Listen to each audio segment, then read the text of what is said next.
Le royaume du divin fiat chez les créatures. Le livre du ciel. Tome 27. Elle dit à tous.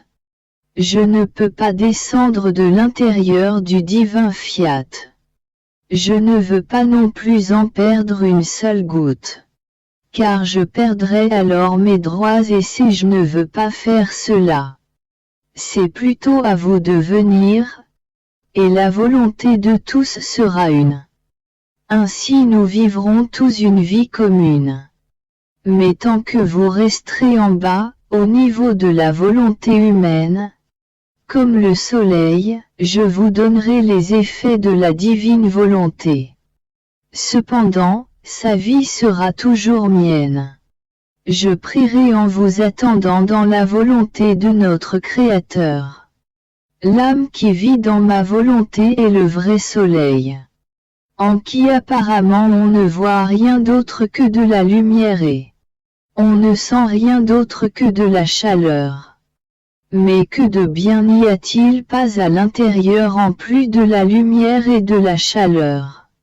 Combien d'effets! La vie et les biens de la terre sont contenus dans la lumière et la chaleur.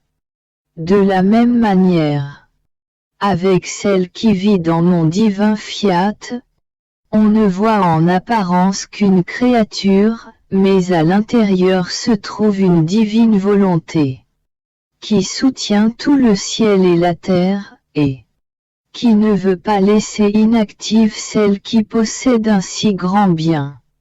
Astérisque, je m'inquiétais au sujet de la publication de la divine volonté.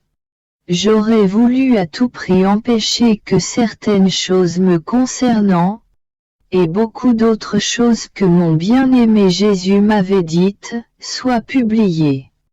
C'était comme un fer dans mon âme qui pénétrait jusqu'à la moelle de mes os. Et je me disais, mon bienheureux Jésus aurait pu commencer par parler de son adorable volonté, et ensuite de tout le reste. Il m'aurait ainsi épargné cette souffrance qui me transperce point. J'ai penché ainsi mon amertume lorsque mon toujours aimable Jésus, toute bonté, me serra dans ses bras et me dit, Astérisque ma fille, courage, ne perds pas la paix. La paix est mon parfum, mon air, l'effet que produit mon souffle. Ainsi dans l'âme où il n'y a pas de paix, je ne me sens pas dans mon palais royal. Je ne suis pas à l'aise. Ma divine volonté, qui est paix par nature, se sent comme le soleil lorsque les nuages s'approchent et empêchent la lumière de briller sur toute la terre. On peut dire que lorsque l'âme n'est pas en paix, quelles que soient les circonstances, c'est pour elle un jour de pluie. Le soleil de ma volonté n'est plus en mesure de lui communiquer sa vie, sa chaleur, sa lumière. Par conséquent, calme-toi, et ne forme pas des nuages dans ton âme. Il me nuisait, je ne peux pas dire. Je suis dans cette créature avec ma paix éternelle, mes joies, et avec la lumière de ma céleste patrie. Fille de mon divin vouloir, tu dois savoir que je suis l'ordre. Par conséquent toutes mes œuvres sont ordonnées. Vois comme la création est ordonnée. La raison de la création était l'homme. Pourtant je n'ai pas créé l'homme en premier. Je n'aurais pas été ordonné si je l'avais fait. Où mettre cet homme? Où le placèrent? Sans le soleil qui devait l'illuminer. Sans le pavillon des cieux qui devait lui servir de chambre. Sans les plantes qui le nourriraient, tout était désordre. Mon fiat a réordonné et créé toutes choses. Après avoir formé la plus merveilleuse demeure, il créa l'homme. L'ordre de ton Jésus n'apparaît-il pas en cela? Je devais donc pour toi aussi maintenir cet ordre. Bien que notre premier dessein était de te faire connaître notre divine volonté, afin qu'elle puisse régner en toi comme un roi dans son palais royal. Et qu'en te donnant ces divines leçons tu puisses être le héros qui la ferait connaître aux autres. Il était cependant nécessaire, comme dans la création, de préparer le ciel de ton âme, de le consteller des étoiles de toutes les splendides vertus que je t'ai manifestées. Je devais descendre jusqu'au niveau inférieur de ta volonté humaine, afin de la vider, de la purifier, de l'embellir, de tout réordonner en elle. On pourrait dire que ce furent toutes des créations nouvelles que j'accomplissais en toi. Je devais faire disparaître l'ancienne terre désordonnée de ta volonté humaine pour rappeler dans les profondeurs de ton intérieur l'ordre du divin fiat. Celui-ci faisant disparaître l'ancienne terre de ton être tout entier, ferait surgir à nouveau des cieux, des soleils, des mers, de vérité surprenante par sa force créatrice. Et tu sais comment tout cela est arrivé à terme par la croix. En te séparant de tout, te faisant vivre sur la terre comme si ce n'était pas pour toi la terre, mais le ciel. En te gardant toujours absorbé, soit en moi ou dans le soleil de mon divin fiat. Par conséquent, tout ce que j'ai fait en toi n'était rien d'autre que l'ordre nécessaire pour te faire le grand dos de ma divine volonté, telle qu'elle fut donnée au premier homme au commencement de sa création. Et c'est pourquoi il y eut de si nombreuses préparations, car elle devait servir l'homme qui allait recevoir le grand dos de notre volonté en héritage bien-aimé, symbole des grandes préparations faites en ton âme. Par conséquent, adore mes dispositions et remercie-moi en m'étant fidèle. Ma rédemption est un autre exemple qui montre la nécessité d'accomplir des œuvres secondaires pour pouvoir réussir à former les œuvres premières dont on s'est fixé la finalité. Ma descente sur terre pour prendre chair humaine était précisément cela. Relever l'humanité et donner à ma divine volonté les droits de régner dans cette humanité. Parce qu'en régnant dans mon humanité, les droits des deux côtés, l'humain et le divin, étaient de nouveau rétablis.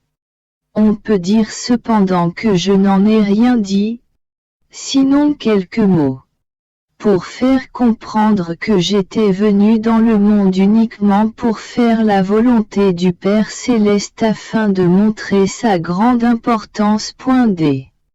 Dans une autre circonstance, j'ai dit, ceux qui font la volonté de mon Père sont ma mère, mes sœurs et m'appartiennent. Quant au reste, j'ai gardé le silence, alors que l'objectif était précisément celui-là, constituer le royaume de ma divine volonté parmi les créatures.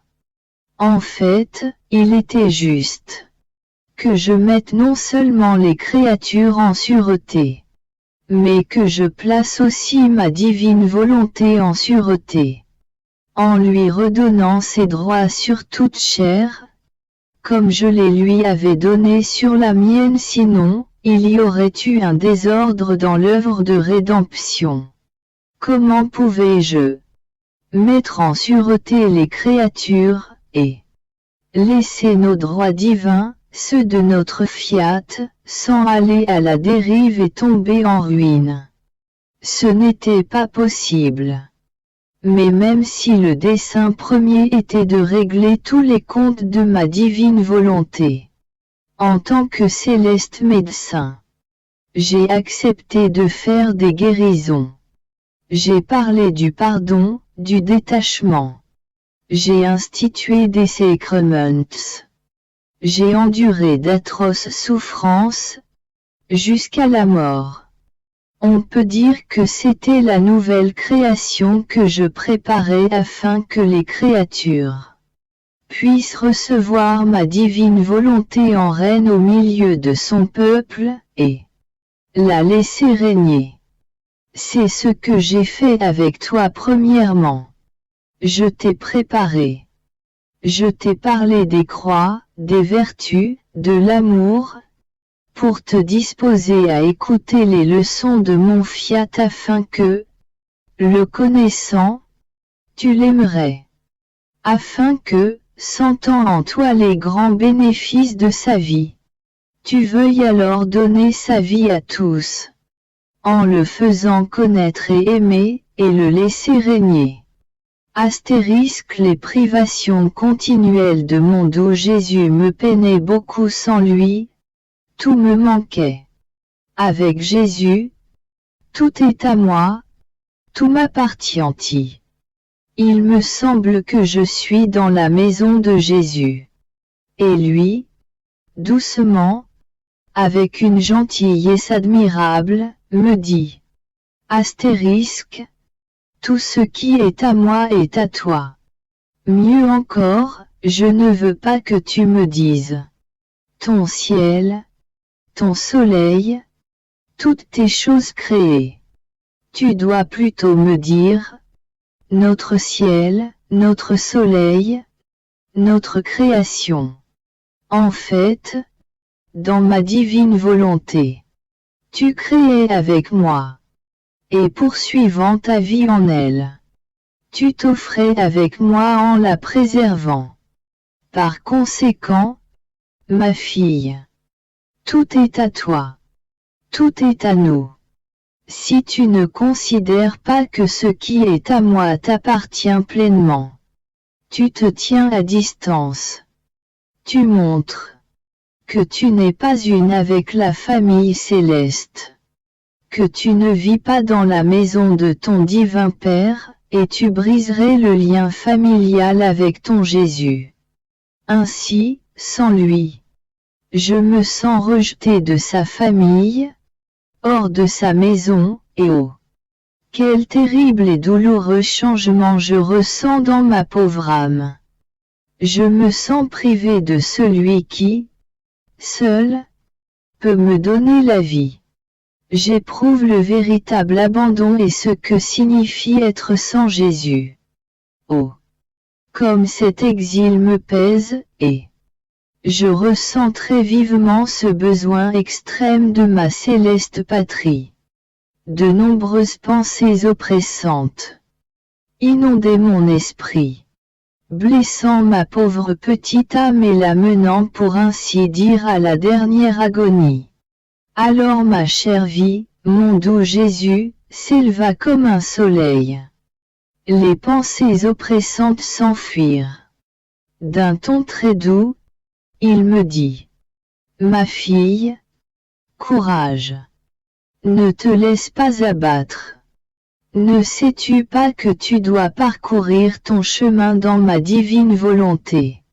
Et ce chemin est long. Ces oppressions, ces pensées qui t'inondent, sont des arrêts que tu fais.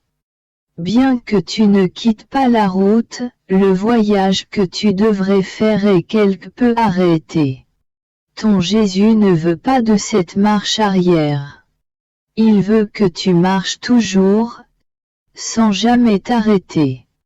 En fait, tu dois savoir que chaque pas que tu fais dans ma divine volonté est une vie que tu prends. Aussi, un pas de moins, c'est une vie qui n'est pas formée. Et tu prives notre être suprême de la gloire, de l'amour, du bonheur et de la satisfaction qu'une autre vie comme la nôtre peut nous donner. Si tu savais ce que signifie nous donner la gloire, l'amour, le bonheur de notre vie même, avec la puissance de notre propre volonté. Lorsque l'heureuse créature possède le grand bien de vivre en elle, nous nous sentons ravis.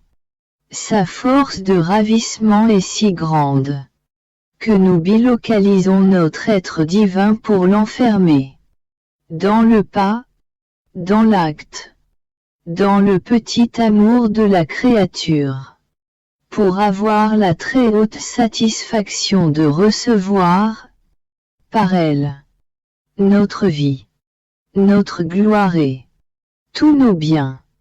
Par conséquent, lorsque tu marches toujours dans notre volonté, nous ressentons le doux enchantement du ravissement que tu nous donnes.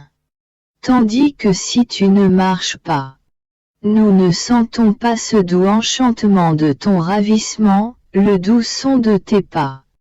Et nous disons, la petite fille de notre divine volonté ne marche pas et nous ne ressentons pas en nous le doux enchantement de ses actes. Et je te réprimande rapidement en te disant, fille, marche, ne t'arrête pas. Notre fiat est un mouvement continuel, et toi, tu dois le suivre. Tu dois donc connaître la grande différence entre celle qui vit dans notre divine volonté et celle qui, résignée et suivant les circonstances, fait notre divine volonté. Pour la première, ce sont des vies divines qu'elle nous offre par ses actes et l'autre, en agissant, acquiert les effets de notre volonté. Nous ne sentons pas en nous-mêmes notre force ravissante qui nous enchante dans ses actes, mais uniquement les effets. Non pas la totalité de notre amour, mais une particule. Non pas la source de notre bonheur, mais seulement une ombre. Et entre la vie et les effets, il existe une grande différence. Je commençais à ma façon habituelle ma ronde dans la divine volonté. Je voulais réordonner en Dieu toutes les intelligences créées, du premier au dernier homme qui viendra sur terre. Je disais, je place mon je t'aime sur chaque pensée de la créature afin qu'en chaque pensée je puisse demander le règne du divin fiat sur chaque intelligence. En pensant cela, je me disais, comment puis-je arriver à orner chaque pensée de la créature de mon je t'aime? Mon doux Jésus se manifestait en moi et il me dit, ma fille, avec ma volonté, tu peux faire et atteindre n'importe quoi.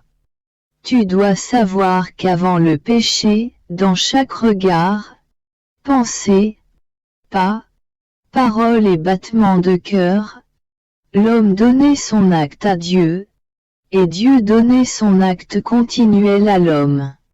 Sa condition était ainsi de toujours donner à son Créateur et de toujours recevoir de lui. Il y avait entre le Créateur et la créature une harmonie telle que, des deux côtés, on ne pouvait être sans donner et sans recevoir. Ne serait-ce qu'une pensée, un regard. Par conséquent, chaque pensée de l'homme cherchait Dieu. Et Dieu accourait pour remplir sa pensée de grâce et de sainteté, de lumière et de vie, de divine volonté. On peut dire que le plus petit acte de l'homme aimait et reconnaissait celui qui lui avait donné la vie. Dieu l'aimait en retour en lui donnant son amour et en faisant grandir sa divine volonté en chaque acte de l'homme, petit ou grand. Il ne lui était pas possible de recevoir la divine volonté d'une seule fois car il était trop petit. Dieu la lui donnait par petites gorgées. Dans chaque acte qu'il accomplissait pour l'amour de lui. Ayant ses délices à lui donner toujours afin de former en l'homme sa divine volonté. Par conséquent, chaque pensée et chaque acte se déversait en Dieu, et Dieu se déversait en lui. Tel était l'ordre véritable de la création. Trouver son Créateur dans l'homme, en chacun de ses actes, afin que son Créateur puisse lui donner sa lumière et ce qu'il avait établi pour lui donner. Notre divine volonté, présente en nous et en lui, se faisait porteuse du tout, et, formant en l'homme le plein jour, elle mettait en commun les biens des deux. Combien était heureuse la condition de l'homme lorsque la divine volonté régnait en lui. On peut dire qu'il grandissait sur nos genoux paternels, attachés à notre sein, d'où il tirait croissance et formation. C'est pourquoi je veux que, dans mon divin vouloir, chaque pensée de la créature est ton « Je t'aime », pour ramener l'ordre entre le Créateur et la créature. En fait, tu dois savoir qu'en péchant, l'homme n'a pas seulement rejeté notre fiat, mais brisé l'amour avec celui qui l'avait tant aimé. Il s'est placé à distance de son Créateur. Un amour distant ne peut pas former la vie parce que l'amour vrai ressent le besoin d'être nourri par l'amour du bien-aimé et de rester si près, qu'il soit impossible d'en être séparé. Ainsi, la vie de l'amour créé par nous en créant l'homme est restée sans nourriture et presque mourante. Plus encore, puisque les actes accomplis sans notre divine volonté étaient autant de nuits qu'il formait dans son âme. S'il pensait, c'est une nuit qu'il formait. S'il regardait, parlait, etc., tout n'était que ténèbres qui formaient une nuit profonde. Sans mon fiat, il ne peut y avoir ni jour ni soleil. Tout au plus, une très petite flamme qui peut à peine guider ses pas. Oh! S'il savait ce que signifie vivre sans ma divine volonté, même s'il n'était pas mauvais et faisait quelque bien. La volonté humaine est toujours une nuit pour l'âme, qui l'oppresse, la remplit d'amertume et lui fait sentir de poids de la vie. Par conséquent, sois attentive et ne laisse rien échapper qui n'entre dans mon divin fiat. Ce qui te fera voir la pleine lumière du jour et ramènera l'ordre de la création. Cela rétablira l'harmonie qui mettra en œuvre le do continuel de tes actes et la réception continuelle de ton Créateur. Embrassant la famille humaine tout entière, tu pourras demander que revienne l'ordre dans lequel elles ont été créées, afin que cesse la nuit de la volonté humaine et que puisse se lever le plein jour de ma divine volonté. Mon petit esprit errait dans le fiat suprême. Je pensais, quelle peut être la différence entre celle qui a fondé sa sainteté dans les vertus, et celle qui l'a fondée uniquement dans la divine volonté. Mon doux Jésus, se manifestant en moi, me dit en soupirant. Ma fille, si tu savais combien la différence est grande. Écoute et tu le sais toi-même. La terre fleurie est magnifique, la variété des plantes, des fleurs, des fruits, des arbres, la diversité des couleurs, des saveurs, tout est merveilleux. Mais pourrais-tu trouver une seule plante, une seule fleur, pas même la plus précieuse, qui ne soit pas entourée de terre? Puisque la terre garde ses racines sur son giron, attachées à son sein pour les nourrir. On peut dire qu'il est impossible pour l'homme d'avoir une plante qu'il ne confie pas à sa mère la terre. Telle est la sainteté fondée dans les vertus. La terre humaine doit y mettre quelque chose du sien. Combien de satisfactions humaines! Dans les œuvres les plus saintes. Dans les vertus qu'il pratique. La terre de l'estime, de la gloire humaine. S'y trouve toujours et forme son petit réceptacle. De sorte que les vertus semblent autant de magnifiques fleurs odorantes aux vives couleurs qui éveillent l'admiration, mais autour d'elles, et en dessous d'elles, se trouve toujours un petit quelque chose de terre humaine. Ainsi la sainteté fondée sur les vertus peut être appelée une floraison terrestre, selon les vertus qu'ils pratiquent. Certains forment la fleur.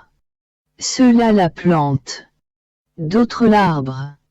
Il faut de l'eau pour les arroser, du soleil pour les féconder et leur communiquer les différents effets nécessaires pour chacune d'elles, c'est-à-dire ma grâce. Sans cela, elles risqueraient de mourir dès leur naissance. Par contre, la sainteté fondée sur ma divine volonté est un soleil. Elle est élevée. La terre n'a rien à voir avec elle et l'eau n'a pas besoin de nourrir sa lumière. Elle tire sa nourriture directement de Dieu. Dans son continuel mouvement de lumière, elle produit et nourrit toutes les vertus d'une manière divine. Les satisfactions humaines, même saintes, la vaine gloire, l'amour-propre, ont disparu et n'ont même plus de raison d'exister. Car elles ressentent de façon claire la divine volonté qui fait tout en elles. Elles en ont de la gratitude à cause de ce divin soleil, qui s'abaisse, demeure en elles et les nourrissant de sa lumière, leur fait subir sa transformation pour ne former qu'une seule lumière avec ce divin fiat. De plus, sa lumière a la vertu d'éclipser doucement la volonté humaine. Car il n'est pas permis même à un seul atome de la terre d'entrer dans mon divin vouloir. Ce sont deux natures opposées. Lumière et terre, ténèbres et lumière. On peut dire qu'elles se fuient mutuellement. La lumière ne peut tolérer ne serait-ce qu'un atome de la terre. Par conséquent elle éclipse la terre et se place en sentinelle pour en défendre l'entrée afin que tout dans la créature puisse devenir divine volonté. Le soleil donne toute chose à la terre, mais sans rien recevoir, et il est la cause première de ces magnifiques floraisons de la même manière.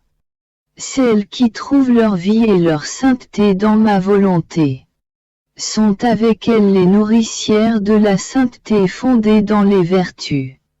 Après quoi je faisais ma ronde dans le divin fiat, pour trouver tous les actes des créatures, passés, présents et futurs, pour demander, au nom de toutes, le règne de la divine volonté. Je faisais cela lorsque mon doux Jésus ajouta: Ma fille, tout le bien qui a été fait depuis le commencement du monde en dehors de ma divine volonté ne représente que de petites lumières, effets de mon divin fiat. En fait, bien que les créatures n'aient pas agi dans mon fiat, lorsqu'elles se disposaient à faire le bien, il fixait sur elles ses rayons et, à ces réflexions, de petites flammes se formaient dans leur âme. Parce que ma volonté étant une éternelle et immense lumière, elle ne peut produire que lumière. Ces petites flammes, effet de mon fiat, demeurent autour du soleil de ma divine volonté, en honneur et à la gloire de ses effets, et comme fruit de la bonne action des créatures. En fait, lorsque les créatures veulent faire le bien, les rayons de mon fiat se fixent sur elles et leur donnent les effets du bien qu'elles veulent faire. On peut dire que mon fiat est plus qu'un soleil qui, lorsqu'il trouve la semence dans la terre, la réchauffe de sa lumière, la caresse et lui communique les effets pour former la plante de cette semence. Il n'existe pas de bien sans ma volonté. Tout comme il ne peut y avoir de couleur, de saveur, de mûrissement sans les effets de la lumière du soleil, il ne peut y avoir de bien sans mon fiat. Mais qui peut former le soleil par ses actes? Celle qui vit dans ma divine volonté. Non seulement ma volonté fixe ses rayons sur elle, mais elle descend en elle avec son soleil tout entier, sa vertu créatrice et vivifiante, et elle forme un autre soleil dans l'acte de la créature. Vois-tu, alors, la grande différence qui existe? Tout comme entre les plantes et le soleil, et entre le soleil et de petites flammes. Je me sentais tout abandonné dans la divine volonté. Continuant à faire mes actes en elle, j'entendis une voix me murmurer à l'oreille. Comme je suis fatigué. J'étais ému par cette voix et je voulais savoir qui pouvait être aussi fatigué. Mon doux Jésus, se faisant entendre en moi, me dit: Ma fille, c'est moi qui ressens le poids d'une si longue attente. Cela produit en moi une telle fatigue que je ressens le poids de vouloir faire le bien, sans en être capable à cause du manque de disposition de ceux qui doivent le recevoir. Oh! Comme il est dur de vouloir faire le bien, de l'avoir préparé et d'être prêt à le donner, mais de ne trouver personne qui voudrait le recevoir. Mais tu dois savoir que lorsque mon fiat se place dans l'acte d'agir, il a la même puissance, sagesse, immensité et multiplicité d'effets que produit un seul de ses actes. S'il décide de sortir dans son divin champ d'action, son acte possède l'équilibre entre l'un et l'autre, et contient même valeur, poids et mesure. Ma divine volonté est sortie dans son champ d'action dans la création, a fait montre d'une grande magnificence d'œuvre, à tel point que l'homme lui-même est incapable de les dénombrer et de comprendre la juste valeur de chaque œuvre. Et bien qu'il les voie, les touche et en reçoive les effets bénéfiques, on peut cependant appeler l'homme le premier petit ignorant de la création. Qui peut dire combien de lumière et de chaleur contient le soleil? Combien d'effets il produit, et de quoi est formée la lumière? Personne. Pourtant, tout la voit et sent sa chaleur. Il en est ainsi pour tout le reste. Ma rédemption va de pair avec la création. Elle possède autant d'actes que la création possède. Elles sont en parfait équilibre l'une avec l'autre, parce que la création était un acte de ma divine volonté. La rédemption était un autre acte de ma divine volonté. Un autre acte de ma divine volonté est le grand fiat volutatua sur la terre comme au ciel. Dans mon divin fiat, beaucoup d'actes sont prêts, de telle sorte qu'ils auront le triple équilibre des actes, la même valeur, le même poids et la même mesure.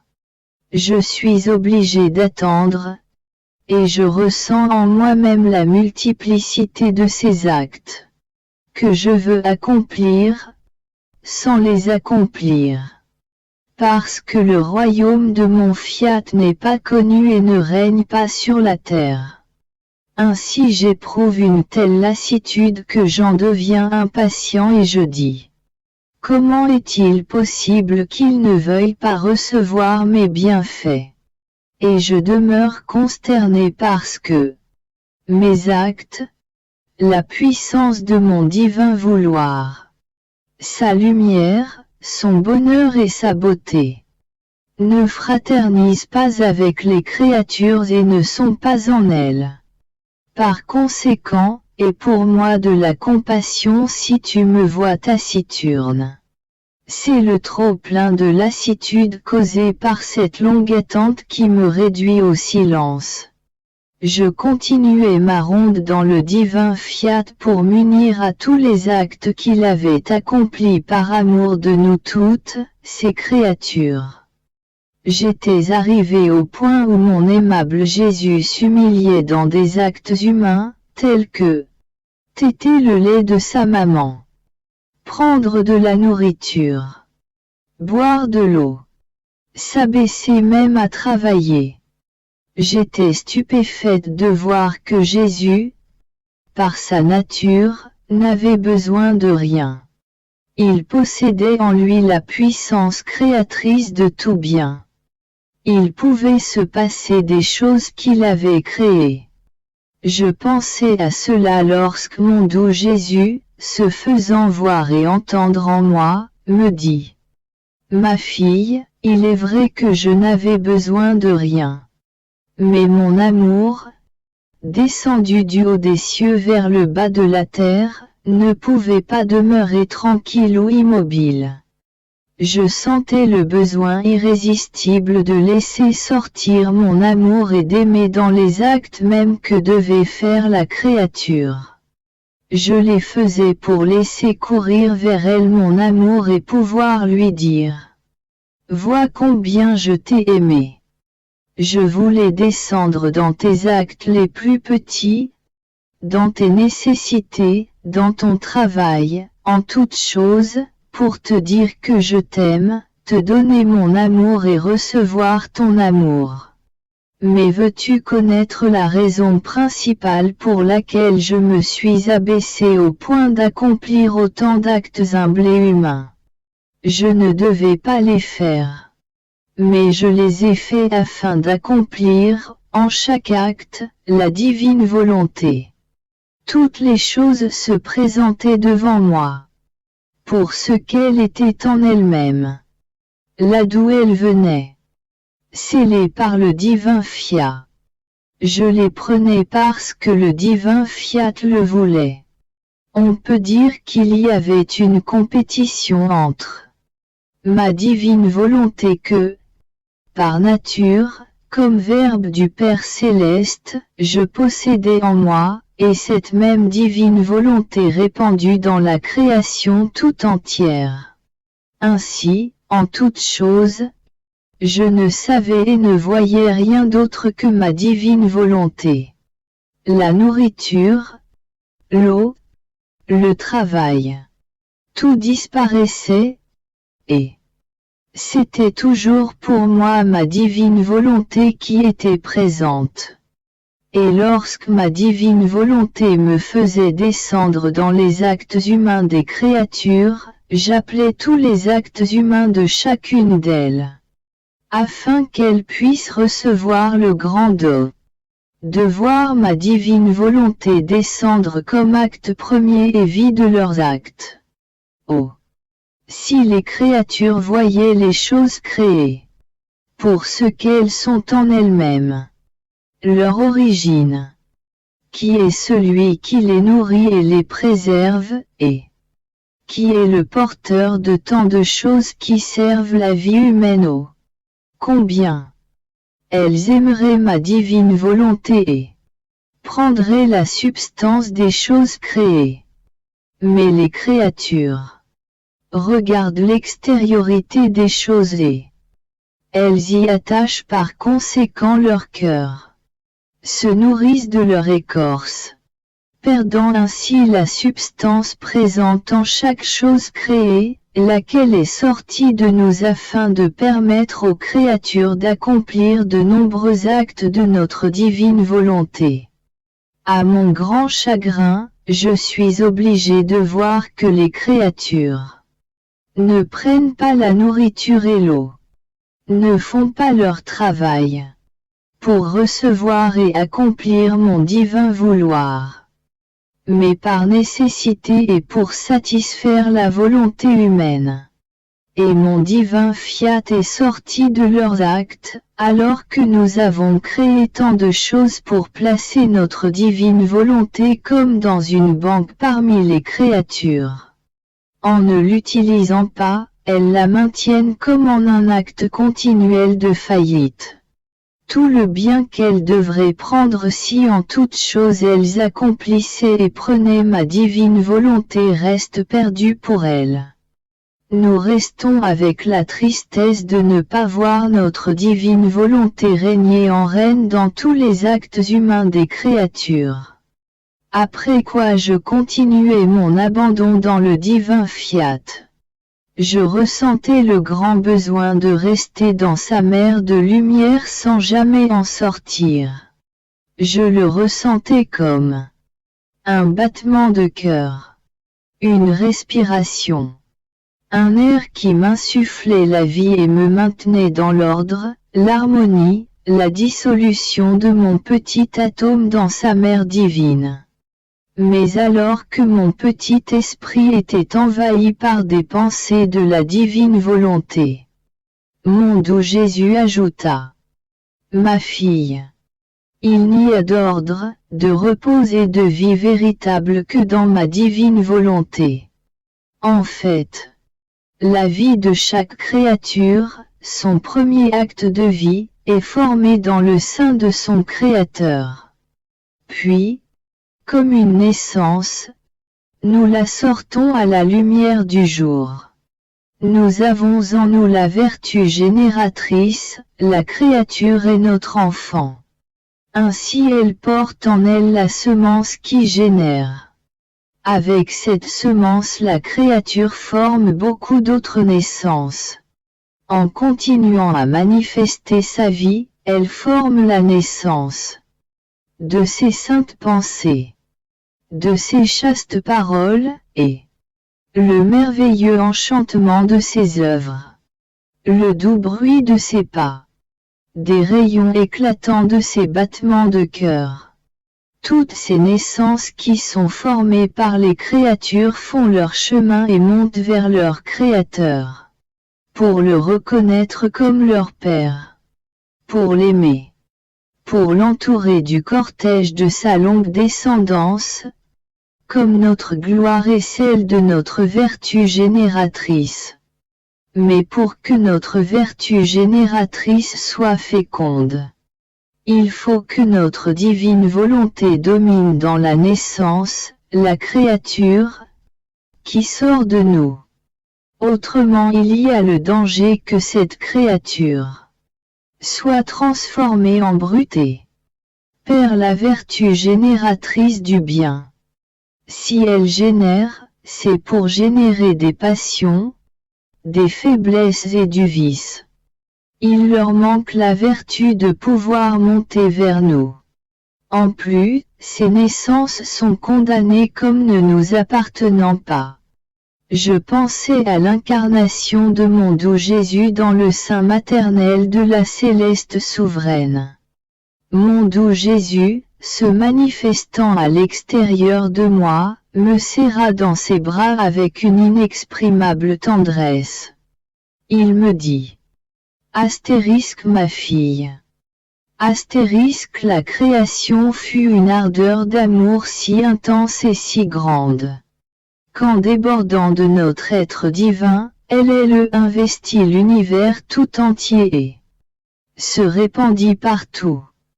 Et notre fiat s'exprimait et opérait dans cette course d'amour qui se poursuivit sans pouvoir s'arrêter, avant de s'être répandu partout et d'avoir donné son premier baiser à toutes les créatures, qui n'existaient pas encore. Son baiser d'amour était un baiser de joie, de bonheur, qui l'imprima sur toutes les générations.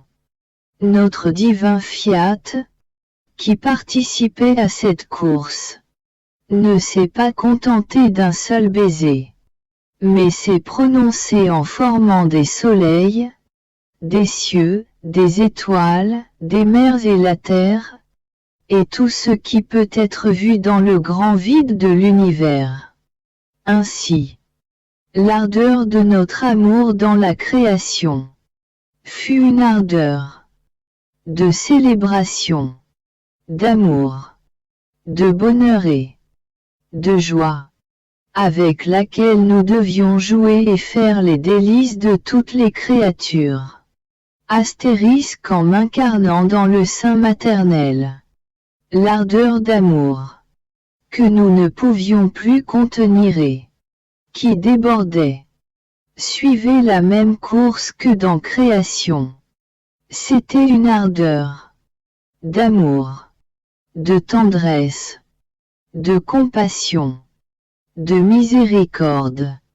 Elle mettait en jeu la vie d'un Dieu, afin de trouver l'homme et lui donner ses baisers d'amour, de tendresse, de compassion et de pardon, enfermant la vie de toutes les créatures dans sa mer d'amour.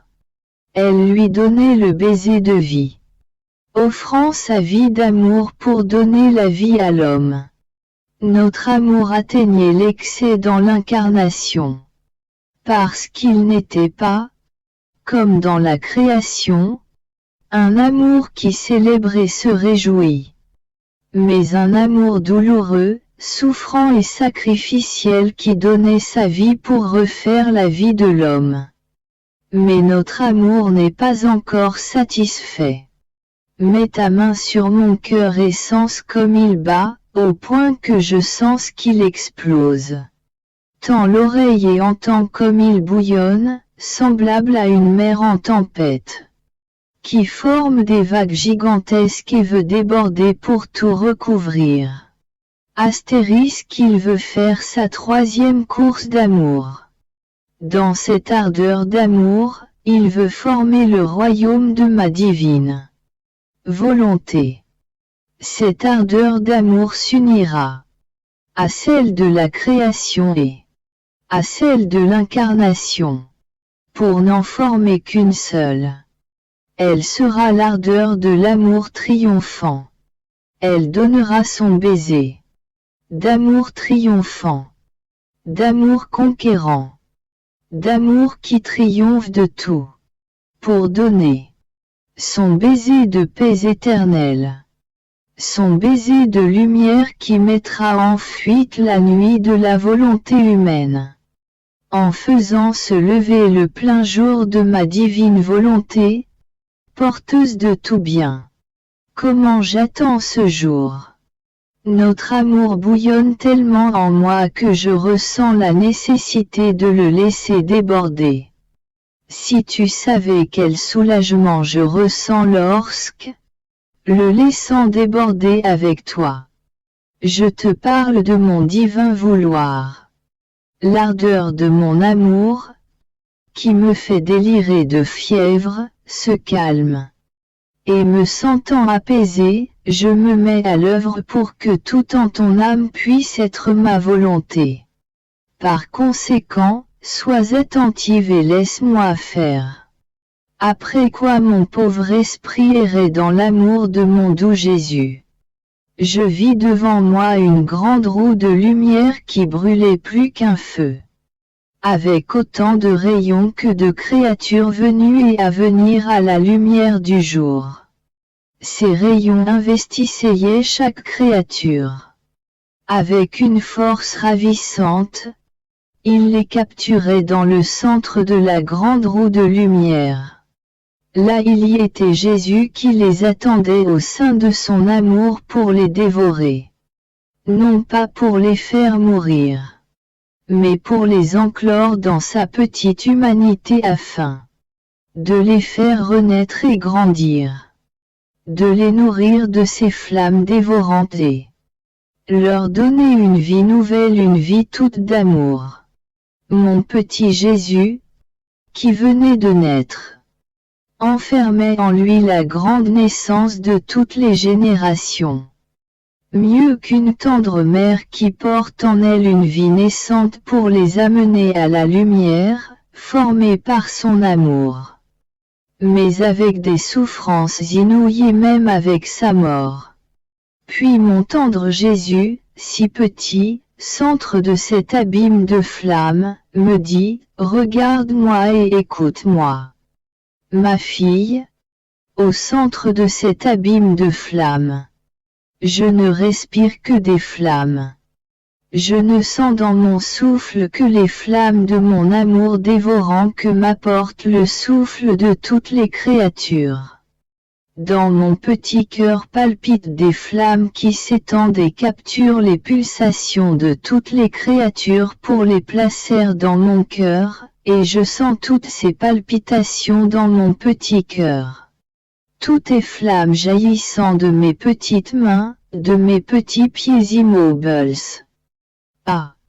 Que mon amour est exigeant! Afin de m'enfermer complètement et de me faire donner la vie à toutes les créatures. Il me place au milieu d'un feu dévorant. Oh! Combien je ressens les péchés, les misères et les souffrances de toutes les créatures. Je suis encore petit, mais rien ne m'est épargné. Je peux dire, tous les maux tombent en moi et autour de moi. Et au milieu de ces flammes dévorantes, chargées de tant de souffrances, je les regarde toutes. En pleurant, je m'exclame. Mon amour m'a à nouveau fait don de toutes les créatures. Il me les a données dans la création, et elles m'ont échappé. Il me les donne à nouveau en me concevant dans le sein de ma maman. Mais suis-je certain qu'elles ne m'échapperont pas? Seront-elles à moi pour toujours? Oh! Comme je serais heureux si aucune ne voulait m'échapper. Leur souffrance serait pour moi un repos si tous mes chers enfants, chère naissance sortie de moi, conçue dans ma petite humanité, étaient sauvés. Et, pleurant et sanglotant, je regardais chacun d'eux en face pour les émouvoir par mes larmes. Je répétais. Mes chers enfants, ne me quittez pas, ne partez plus. Je suis votre Père. Ne m'abandonnez pas. Oh, je vous en prie. Reconnaissez-moi. Ayez pitié au moins du feu qui me dévore, de mes ardentes larmes. Et tout cela à cause de vous. Car je vous aime trop. Je vous aime comme Dieu. Je vous aime en Père très passionné, je vous aime comme ma vie. Mais sais-tu, petite fille de mon divin vouloir, ce qu'était la plus grande préoccupation de mon amour? C'était de dévorer, dans les créatures, leur volonté humaine. Car elle est à l'origine de tous les maux. En dépit de toutes les flammes dévorantes de mon amour, elle formait des nuages pour ne pas se laisser brûler. Oh! Ce qui me torturait le plus était la volonté humaine qui non seulement formait des nuages, mais les scènes les plus douloureuses dans mon humanité elle-même. Par conséquent, prie pour que ma divine volonté soit connue et règne dans la créature. Alors tu pourras m'appeler bienheureux Jésus. Sinon, mes larmes ne cesseront pas. J'aurai toujours une raison de pleurer sur le sort de cette pauvre humanité gisant dans le cauchemar de sa misérable volonté. Mon abandon dans le divin fiat continue. Mon tendre Jésus. Se faisant voir en tout petit enfant, dans mon cœur ou dans le sein de la céleste maman, mais si petit et d'une beauté ravissante, tout amour, le visage inondé de larmes. et il pleure parce qu'il veut être aimé. Il me dit en soupirant.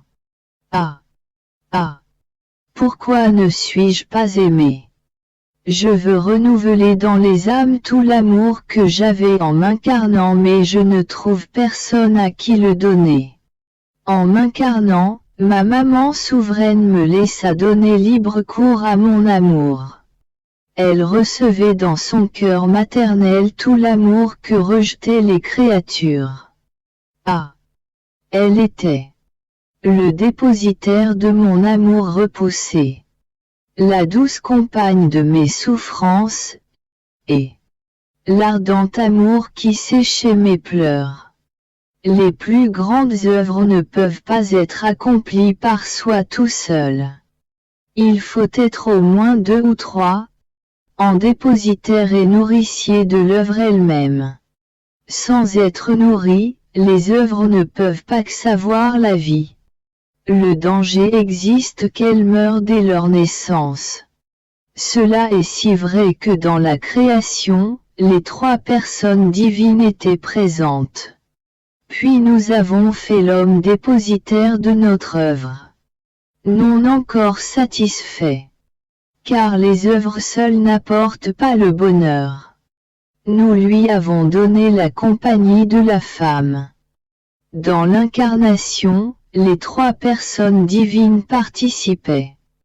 Elles étaient en ma compagnie, ou plutôt, elles étaient inséparables de moi, en plus de la céleste reine.